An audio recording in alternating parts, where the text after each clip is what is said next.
हे ॾिसो भाउ, हे ज़ुल्म थो करे। हेॾी मंझंदि टाक जो हे चांडिया माला ऐं बरकत अली शाह माला गोपांग माला जी तारियूं कटियो। नाज़रीन, कंबर मुंहिंजी सिंध न्यूज़ डिस्ट्रिक्ट रिपोर्टर नियाज़ हुसैन दुनिया जी रिपोर्ट मूजिब कंबर कहर जहिड़ी गर्मीअ में कंबर जे मुख़्तलिफ़ इलाक़नि जी बिजली बग़ैर कंहिं सबबु अरिड़हं कलाक बंदि। बुज़ुर्गनि, बीमारनि ऐं ॿारनि जी हालत ख़राब।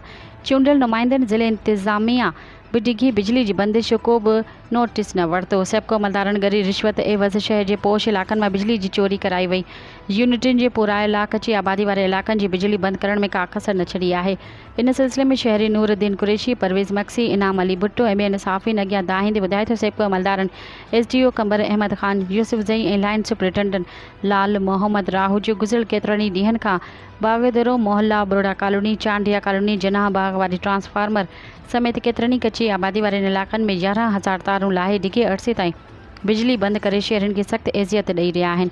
पर चूंडियल नुमाइंदनि समेत DC कंबर शहदाद कोट या ॿियो को अमलदार अहिड़ी गैर इंसानी ऐं गैर क़ानूनी अमल जो नोटिस न वरितो या उन्हनि खां पुछा ॻाछा नथो करे ऐं हू कुझु बि पंहिंजो किबिलो दुरुस्त करे सघनि त हुननि सिंध हाई कोर्ट लाड़काणे बेज जे जस्टिस खां मुतालबो कयो त सेप्को कंबर जे अहिड़ी नाजाइज़ियुनि जो नोटिस वठी शहरियुनि जी तकलीफ़ खे हल कराए वञे।